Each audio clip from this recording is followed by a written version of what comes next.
From the Channel3000.com Alert Center, this is News 3 Now at 6. And breaking right now, CBS News is reporting the man accused of shooting a deputy earlier today in Rockford, Illinois, has been taken into custody. 39-year-old Floyd Brown was part of a standoff for several hours along an interstate in central Illinois. He was wanted for burglary charges in McLean County, and deputy from there, Jacob Keltner, was serving a warrant as part of a task force for the U.S. Marshal's Office when he was shot outside the extended stay hotel in Rockford. Deputy Keltner, 35 years old, had served the department for 12 years. Police say he was shot in that parking lot outside of that hotel. They found another woman with a gunshot wound inside a room there. We do not have an update on her condition at this time.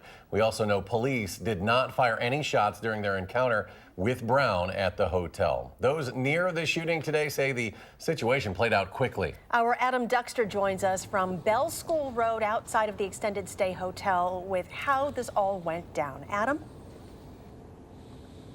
Well, Eric and Charlotte, police say it started shortly after 9 a.m. today. That's when they say 39-year-old Floyd Brown shot and killed a McHenry County Sheriff's deputy. That's when they say Brown left the hotel, got in his car, and started driving.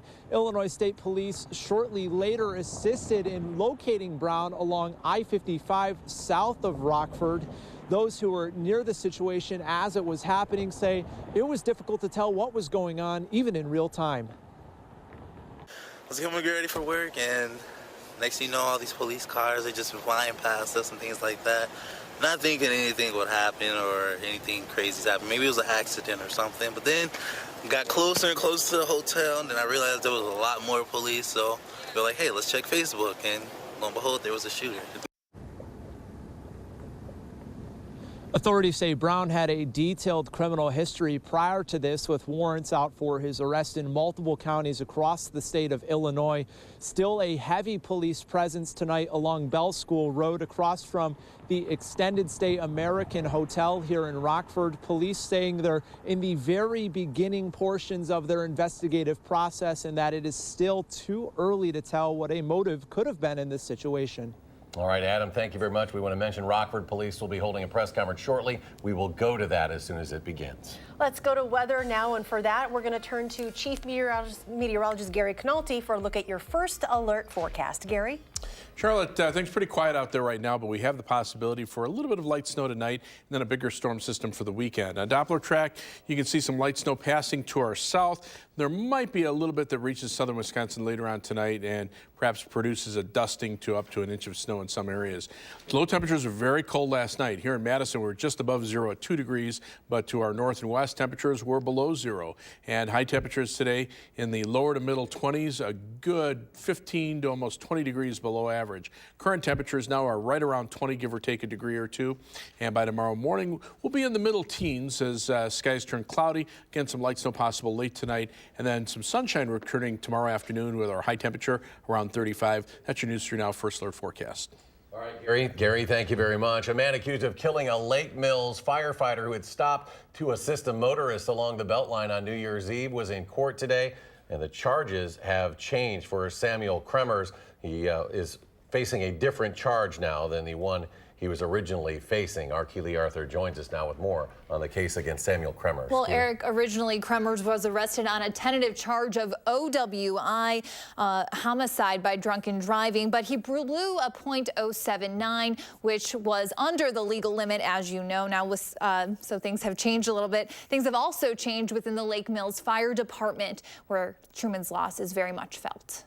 There's a number of, triggers or things that make you think of Chris. It's been more than 2 months since firefighter Chris Truman died, but the reminders, like his locker left untouched since his passing, are everywhere at the Lake Mills Fire Station. You're almost expecting or waiting for Chris to show up. While Chief Todd Yandre and the rest of the department take steps to move forward. Each of the individuals are handling it a little differently. So does the case against the man prosecutors say caused Truman's death. We'll continue to monitoring. Kremers hit Captain Truman on New Year's Eve. Truman had left his vehicle to help a stranded driver on the Beltline. Arrested on tentative charges of homicide by drunken driving, things changed following a blood alcohol test and breathalyzer test revealing Kremers blew .079. That's under the legal limit. He's now officially charged with knowingly operating a motor vehicle while suspended. The actual amount of prison he's facing is less. If convicted. The fines are less if convicted. Yandre didn't want to comment on the case, saying that doesn't take up space in his mind, but the memories of Truman certainly do. You know, we have to do what we can to, move forward and honor Chris regardless. Madison defense attorney Tim Verhoff, who is not working on this case, says it's important to draw the distinction between a suspended license and a revoked one. Suspension often happens because of unpaid fines. Revocation is usually a result of something much more severe, like an OWI. A story will continue to follow. Keely Arthur reporting. Keely, thank you. Police in Janesville say they've arrested a fugitive who had been on the run for around 2 years. Officers learned 27-year-old Quentin Cobb would be at a Walmart in the city last night. During his arrest, police found 5 grams of heroin that also tested positive for fentanyl in his possession. Cobb had warrants out for his arrest in Illinois and Arkansas. Madison police say criminals are targeting underground parking garages. Police say there have been 25 of these types of theft cases since the first of the year. The majority have been reported within the West District. The state is asking people to look at their flood insurance policies. Last month, FEMA predicted Wisconsin's flood risk could be well above normal over the next couple of months. The Insurance Commission says it takes flood insurance 30 days to go into effect after it's purchased, and just 1 inch of water can cause $25,000 of damage or more to your home. You can visit floodsmart.gov for more information. The Dane County Sheriff's Office adds another freeway service vehicle to protect drivers on the Beltline. With the help of several corporate sponsors, a new Ford F-350 hit the road, slightly more powerful than the current vehicle. It also has an enhanced lighting system to make it more visible to passing motorists. Last year, the freeway service team covered 54,000 miles between Cottage Grove and Middleton along the Beltline, responding to more than 5,400 calls for service. Later tonight, the Milton School Board plans to release the results of an investigation into more than $30,000 worth of stipends given to 3 district employees. Amy Reed joins us live from Milton Middle School to give us some background. Amy?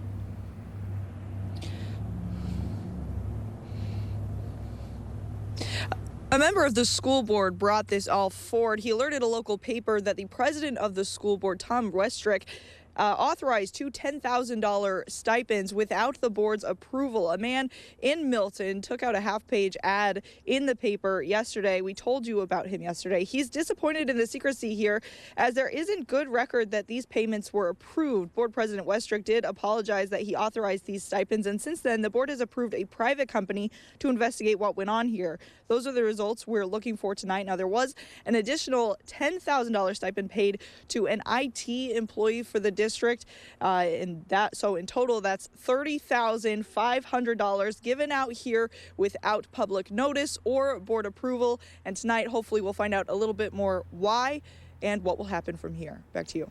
Amy Reed reporting tonight. Amy, thank you. A cat who suffered injuries from a near decapitation last week is now in recovery. Henry, who we first reported on last week, was discharged from the Humane Society and is now in loving hands. Henry has a long road to recovery. He's at risk for meningitis and had to have both of his ears cut off during surgery. Humane Society workers said they found him under the hood of a car in what they believe was his attempt to escape the cold. The Humane Society posted an update on Facebook saying they are optimistic about his recovery. A big week for Culver's. The restaurant opened its 700th location. This in Chandler, Arizona, yesterday near Phoenix. In a tweet, co-founder Craig Culver said he never expected there would be this many Culver's restaurants in just 35 years in business. We'll be right back. Stay with us.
Welcome back. An 11-year-old girl is being called a trailblazer. She is the first girl to join the Boy Scouts troop in Reedsburg. Jamie Perez shares her story. This was a special moment for Molly Goff. An emotional day, she called it. My friend inspired me to join because he said it was fun. Inspired by her friend, Molly is the first girl to join the Reedsburg Boy Scouts. I'm one of the first girls to be able to go and cross over, and some other girls don't have the chance of doing that. They only have Girl Scouts. Molly was never part of any Girl Scout group before. She jumped straight into Cub Scouts in September of last year, the first year girls were allowed. For her, going this route seemed to be a better fit. Because Boy Scouts has more camping adventures. Molly is setting the example for sure. Tracy Hansen is in charge of the new unit Molly is joining. She also has 2 sons in the Boy Scouts. It's exciting, it's inspiring. Molly is a wonderful, wonderful girl, and she's super sweet and kind, and she emulates all those things that you want a scout. Tracy said Molly worked hard, just as hard as everyone else in her group, and that it would be unfair to not let Molly have access to all the same things the boys had. Anybody can do it. Anybody should be able to do it. Molly felt the same. She had no hesitation to join. Her friends were there, she liked the activities, and it was just fun. I think for maybe some of the older scouts in the boy troop, it's new and it's unusual and they're not really sure how to feel about it. I also think it can be intimidating for the boys who are used to it just being the boys. Well, step aside, boys. That was her choice, and we just wanted to support her as much as we could. Mom and Dad say Molly's decision is her own, and as long as she can be herself, they're behind her all the way. But Dad admits he had his hesitations at first. It was a little different. I kind of had that thought, too, that Boy Scouts are for boys and Girl Scouts are for girls. But after seeing how happy it made Molly, how much fun she had. Exciting for her, and I don't know, it's kind of neat. And from everyone I asked, it seemed Molly was welcomed with open arms. And the boys never went, oh, she's a girl, so she can't do this. Everybody was treated the same. They all had, it was just about being a family. A family. The best thing Molly said she's gained from all of this. On top of earning badges, making new friends, and enjoying her time as part of this group, she says she's setting an example, showing others that if she can do it, anyone can. Do the best job that I can do and believing in myself to do it. In Reedsburg, I'm Jamie Perez for News 3 Now. Molly is a part of a new troop that is looking for more girls to join. If you're interested in having your child join her troop, information on how to do so can be found on our website, channel3000.com. And just ahead on News 3 Now at 6, a little snow is possible tonight. Garrett joins us after the break with your first alert forecast.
Chief Meteorologist Gary Canalti joins us now with a look at our forecast. Well, kind of a cold day today, but at least it was quiet. We'll get a little bit of light snow tonight, and then we have a bigger storm system for the weekend. Let's start out by taking a look at Doppler track. Things pretty quiet across southern Wisconsin right now. Every once in a while, you see a little bit of light snow over parts of eastern Iowa. A little wider radar perspective shows a band of snow moving through Iowa down into Illinois. Some of that northern fringe of it could very well affect parts of southern Wisconsin later on tonight, but it shouldn't amount to very much. There are some winter weather advisories down there. But to our north and west are winter storm watches for the weekend, basically from western Wisconsin back into the eastern Dakotas. We have alert days in the forecast for some snow, freezing rain, and rain early on Saturday morning. It'll change to rain during the day. It'll also be a windy day on Saturday. That will change to some light snow late Saturday night into Sunday before tapering to flurries and then ending with some minor accumulations possible. But it could also lead to icy roads as temperatures turn colder during the day on Sunday after the rain on Saturday. As far as snowfall amounts, the latest European computer model showing about 6 to 10 inches over northwestern Wisconsin through much of southern Minnesota. For us, the main problem is going to be rain. The European computer model is showing about a ½ inch of rain here. Some of the other computer models are closer to 1 inch of rain, and farther out to the west, you can see some heavier amounts over eastern Iowa. So melting snow coupled with rain could lead to some localized flooding issues on Saturday. Live view from the Edgewater Skycam in downtown Madison. Pretty quiet out there this evening, but look at the temperatures. Low this morning, 2 degrees. That's 20 degrees below normal. High of 23, 17 degrees below normal. And right now we're at 20 degrees with mostly cloudy skies. Winds out of the southeast at 7 miles per hour give us a wind chill of 11 degrees. Still have a very active storm track just south of the Hawaiian Islands. You can see this fetch of moisture that's moving into the southwestern part of the country and then eventually into the nation's midsection. That'll fuel the next storm system that will probably have a variety of weather associated with it. You can see the swirl in the clouds moving through California, and that'll follow along the jet stream. We'll be on the northern side of the storm with a cold rain here and some mixed precipitation. Be mainly snow to the north and west, and there could be a severe weather outbreak down from the Ohio River southward again for tonight, or for the weekend. So high pressure right now will keep our weather cold. We'll have to get past the cold weather in the short term before we warm up for the weekend. 14 for the overnight low temperature. Some light snow developing overnight. Shouldn't amount to very much. And tomorrow morning clouds will give way to afternoon sunshine with a high of 35. On future track, you can see quiet conditions for tonight. The clouds move in. Tomorrow, we'll see cloudy skies and then a little bit of a clearing in the afternoon. And then as we head into Saturday, here comes that mixture of rain, freezing rain, and snow, but it'll change mainly to rain during the day. And again, we could be looking at about an inch of rain. And now we're going to be going to that Rockford press conference. All right, we want to go to Rockford Police with an update on the deadly deputy shooting in Rockford earlier today. Was shot during the incident as well. Preliminary investigations show that no rounds were fired by any of the law enforcement officers. The female's injuries were likely sustained by gunfire from the suspect, Brown, who was apparently using a rifle during the incident. The female was treated and released for non-life-threatening injuries from a local hospital. Brown fled the area in a Mercury Marquis with the Illinois plate of BFI 3112, and it was broadcast that he was armed and dangerous. That broadcast went out to all Illinois and Wisconsin agencies. Troopers from the Illinois State Police later located the suspect vehicle southbound on Interstate 55 between Bloomington and Springfield in Logan County. When troopers attempted to stop the suspect vehicle, it ended up crashing, and the suspect was later taken into custody by the Illinois State Police. Winnebago County State's Attorney's Office has authorized the charges of first-degree murder against Brown, and a warrant has been issued with no bond. In addition, the U.S. Attorney's Office, Northern District of Illinois, Western Division, authorized attempted murder charges against Brown. Charges will be upgraded accordingly. Brown is awaiting transport back to Winnebago County at this time. I'd like now for State's Attorney of Winnebago County, Marilyn Height-Ross, to step up.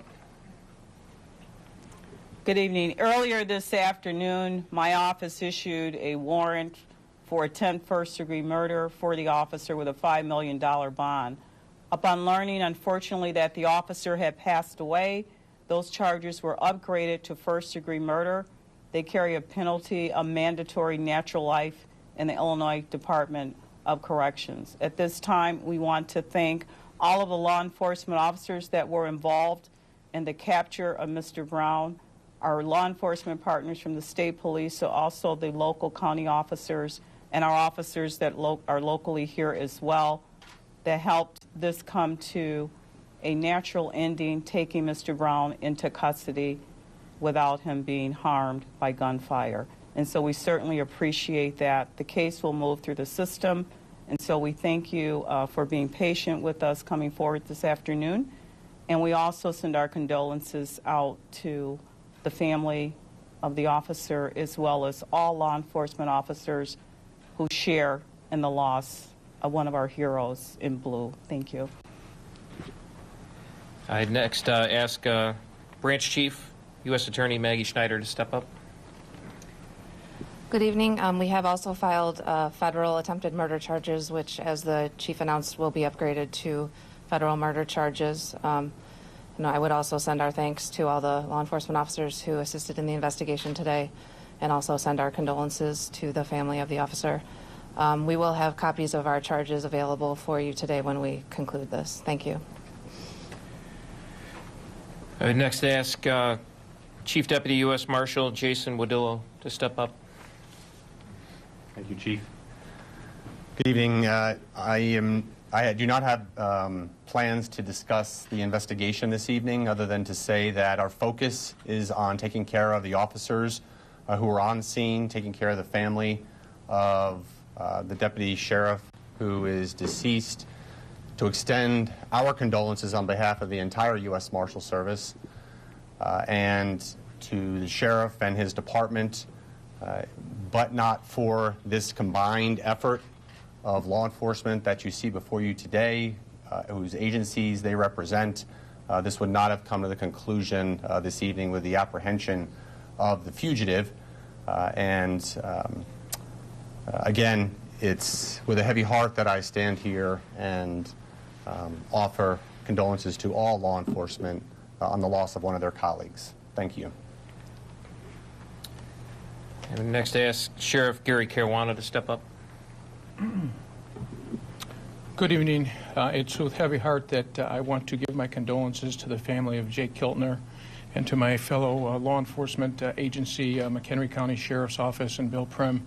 My condolences. I do want to thank the local law enforcement and federal law enforcement on how well we were able to assemble today and bring this person to apprehension. So I want to reach out on the teamwork. Thank you.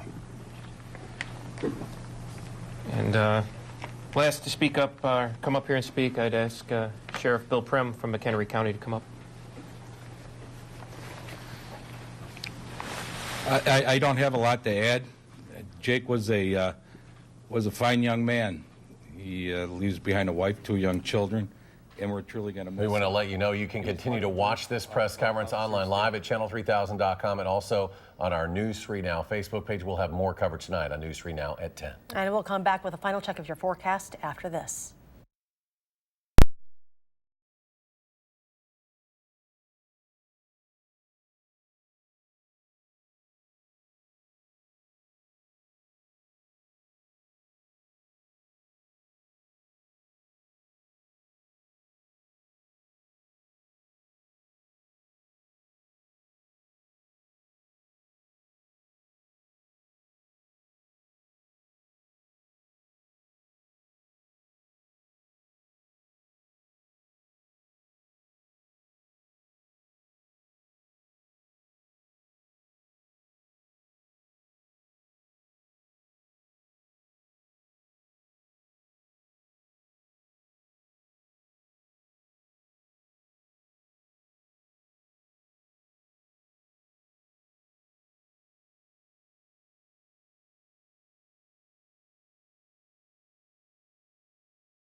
Gary's here with a final check. Well, a quick look at the extended forecast. Maybe a little bit of light snow tonight, quiet tomorrow, some rain, some snow over the weekend, a brief warm up the middle of next week with some spring-like thunderstorms, then colder again at the end of next week.